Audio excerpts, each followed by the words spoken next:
Hi, my name is Tony, and I drive CNGs. And before I drove CNGs, I was always wondering, what's it like? Should I drive a CNG?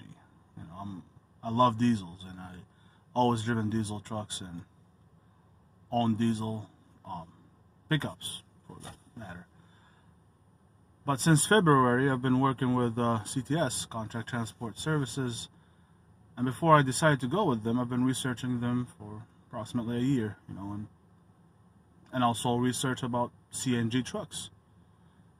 Didn't find much online or on YouTube, so we decided, my wife made me, to make these videos that I'm gonna start.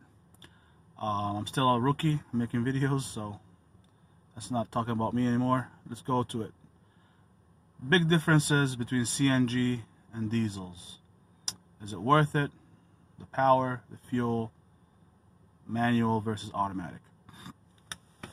Like I said, I drove diesels for all my life. I love diesels. I love the way they sound. I love the way they smell. Even burning. But with CNG, I cannot say except that I'm very impressed. The power is there. A friend of mine used to drive a CNG as a day cab, and he said they're horrible and horrible. Well, when I went inside a couple of CNG trucks, they were drivable, but because of the lack of pre-trip and post-trip for the PMs, it would have been fixed during the night or whatever. So whenever we had a running truck, it was fine. And right now I'm running a truck that has over 600,000 miles on it. It's just running just fine. I drove a sleeper, and I'm pulling a full loaded trailer uphill, and I'm passing diesel trucks, so the power is there. Majority of the vehicles that I work with right now, they have the Cummins in them, ISX I believe, or something like that. Disclaimer, I'm not a mechanic. I'm just giving you my review as a driver, just like anybody out there who's looking for a video comparison between CNG versus diesel. Automatics, they come with two transmissions. The Eaton, I think it's a 12-speed, and the Allison, which is 6-speed. They both have their pros and cons. I like the Allison because I think it's a torque converter driven. There's no delay in the power. The minute you hit that fuel, the truck will move. The bad thing about it will be if you're on a stop, take your foot off, it will just jump.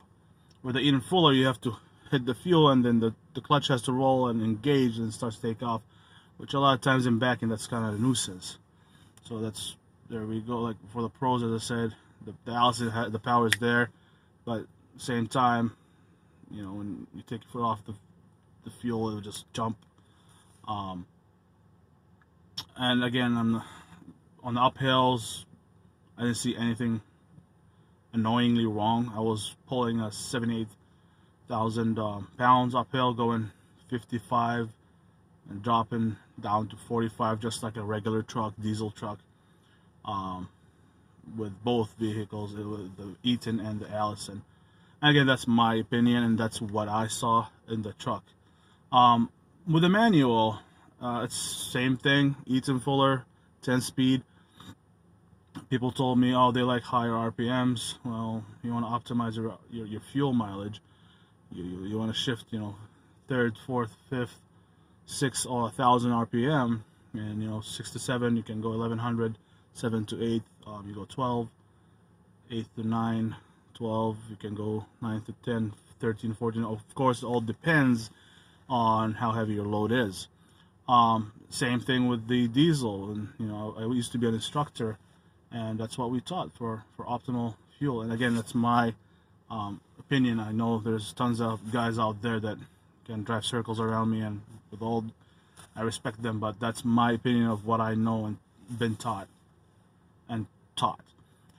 So the things I do like about the CNG also is it's cleaner burn. So like we were working on it in the shop, and the truck was working, the shop was closed. I'm like, oh, we gotta suffocate. They're like, no, it's clean burn. That's a plus. The fueling is just one nozzle, you plug it in, and that's it, and you wait. So it's 10-15 minutes, just like the diesel, but there's no spillage. And if it's if you remove the nozzle too quick to do the release, you forgot to do the half a turn to release it and for it to retrieve, it will pop out, you know, and just all you gotta do have, or all you gotta smell is like a rotten egg. It shouldn't be, it doesn't have an odor, but they do put that for you to know if there was any significant smell of rotten eggs odor. That means you have a leak and you have to stop and get it checked out. Well, with the diesel, we know the stories about diesel. So this is, I think, one of the first episodes I'm gonna be doing about CNG versus diesel. Any questions, please do ask me. Again, I am not a mechanic. I'm just a driver who's giving you feedback or options or information about CNG from my perspective, since I'm driving a CNG now. All I can say is I am impressed. It's just like, you know, it's just, the thing is 400 horsepower, and 1275 feet of torque, if I'm not mistaken. I might be wrong. I'll look it up later when I see the truck again. But like I said, people are all fussy about it. Well, I was too, until I saw that it does exactly the same thing that I needed to do with a diesel. It pulls a heavy load, it pulls a light load, it bobtails, everything. But if you ask me, do I still rather be in a diesel? Absolutely, absolutely. But if you're out there trying to research CNG versus diesel, should I go do it? Well, yeah, if we're all company drivers out there, you know, do it. You know, you're protected. The company's gonna fix it if it breaks down and all that. The company I work for currently, CTS, is phenomenal. You know, they're on top of the things. There are a couple of breakdowns. Yes, any company does. But they just bought, you know, 25 more brand new trucks, and very impressed with the CNG. Please like and subscribe. Let's keep, if anybody wants to comment, please just keep it professional. And let's learn together. You know, I'm more than happy to answer questions that, you know, I know, and if I don't know, I have our friends at the shop. They're more than happy to help me with any questions, because I do ask a lot of questions. So yeah, have a great day and be safe and protect others.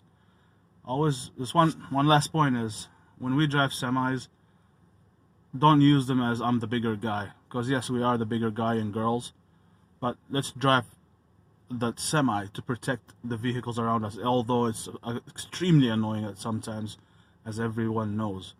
But we know better. We're the professional drivers. That's something we have to remind ourselves about. That vehicle next to us is somebody's husband, somebody's wife, somebody's daughter, somebody's son. And if my wife, daughters, or my sons are next to one of my fellow drivers, I want to know that I am sure that they're going to be safe, because we, and you guys out there, we drive to protect others. Be safe out there, and God bless.